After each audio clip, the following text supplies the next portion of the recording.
November 9th, the year 2000. It all happened in Onitsha, Anambra State. Over 20,000 people gathered at the Ochanja roundabout. But they were not there for a festival. They were not there to trade. They had gathered to witness blood.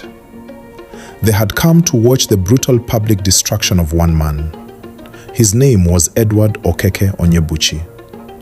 But to the streets, to the media, and to the terrified masses, he was simply known as Prophet Eddy Nanowgu. At 43 years old, Prophet Eddy Nanowgu was dragged before this massive crowd. He was not given a trial. He was not sitting in a courtroom.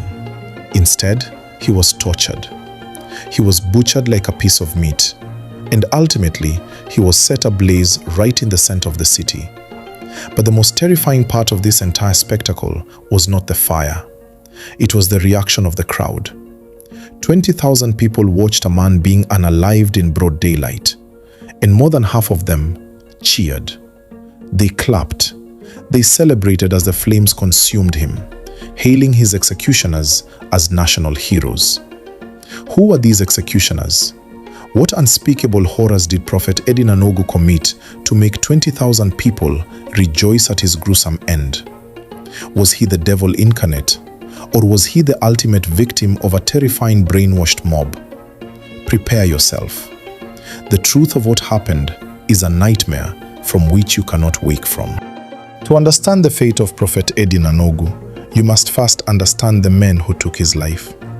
You must understand the Bakassi Boys. In the 1990s, the neighboring state of Abia, specifically the commercial hub of Aba, was drowning in violent crime. Armed robberies, kidnappings. The streets were governed by terror. The police were completely overwhelmed and worse, deeply corrupt. Criminals would be arrested one day and seen walking freely the next, laughing in the faces of their victims. The people were desperate, and from that desperation, a vigilante group was born, the Bakassi Boys. The Bakassi Boys were not normal security guards. They did not rely on fingerprinting or forensic evidence. They relied on something far more ancient. They relied on juju. They relied on dark charms. They wore supernatural necklaces that they claimed would suddenly spark or glow if a criminal was in their presence. If they suspected you of a crime, they would not interrogate you. They would walk up to you and place the flat side of a silver cutlass against your bare chest. If the steel remained silver, you walked free. But if that cutlass magically turned blood red, you were immediately pronounced guilty. Your life ended right there on the street, publicly, brutally. As terrifying as this jungle justice was, it worked. Crime in Aba vanished almost overnight. The criminals fled in sheer terror. The Bakassi Boys became gods of the streets. Across the river, the people of Onitsha in Anambra State were suffering their own wave of crime. Their local vigilante group, the Otter Boys, had failed. The Anambra government, desperate for peace, officially invited the Bakassi Boys into their state. When the Bakassi Boys arrived in Onitsha, they were welcomed like messiahs. But Onitsha was different from Aba. In Aba, the Bakassi fought normal men with guns. In Onitsha, they were about to go to war with native doctors, witches, and deeply powerful sorcerers. And sitting at the very top of that spiritual food chain was Prophet Eddy Nanowgu. Who was Prophet Eddy Nanowgu? Born in the quiet community of Nawgu, he was a hustler like any other young man. But at the age of 29, he made an announcement that shook his community. He proclaimed that he had been visited by the heavens. He declared that God, the Lord Jesus Christ, had gifted him with the power to see into the metaphysical world. He could see the future. He could see your enemies. In the late 80s and 90s, before mega churches completely took over the country, men of God were desperately trying to carve out their empires. Eddy Nanowgu was one of them. But his methods were unorthodox.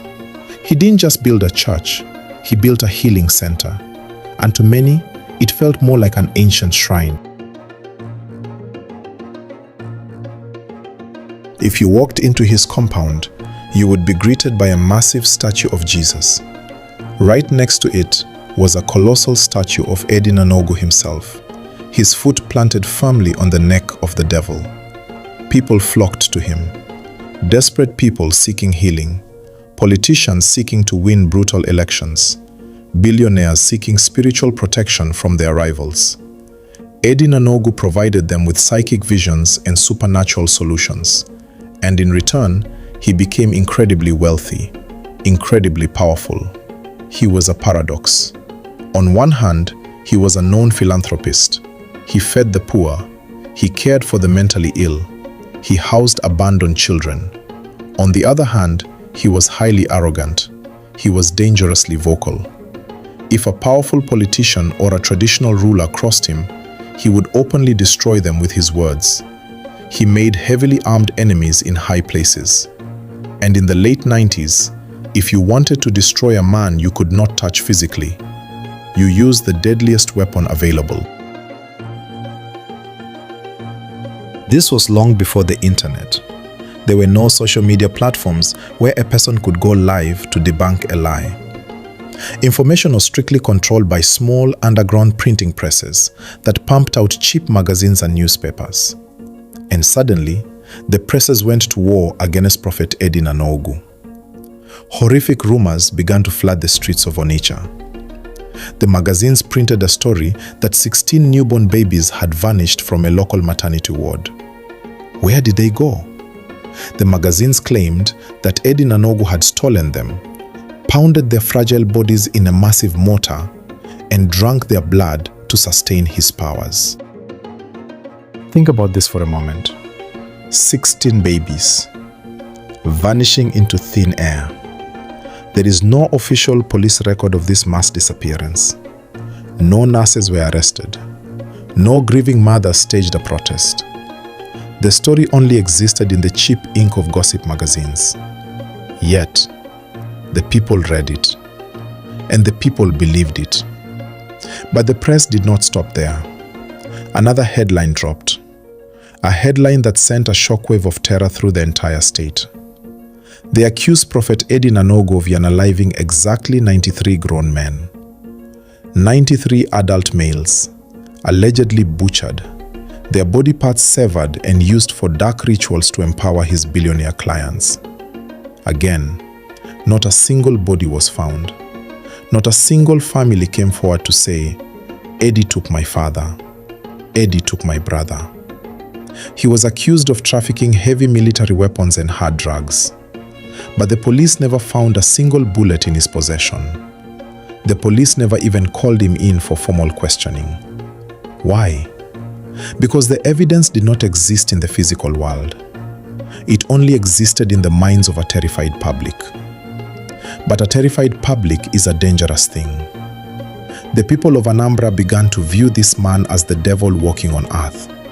And soon, the rumors reached the ears of the Bakassi Boys. The vigilantes believed the stories. They believed the police were simply too terrified to arrest him. The stage was set for a supernatural war. The legend says that the Bakassi Boys tried to capture Prophet Eddy Nanowgu 13 different times. But every time they approached his compound, he would look into a mystical mirror, see them coming, and vanish into thin air. Frustrated, the vigilantes sought out their supreme spiritual leader, a mysterious man bound to a wheelchair known as Nguru.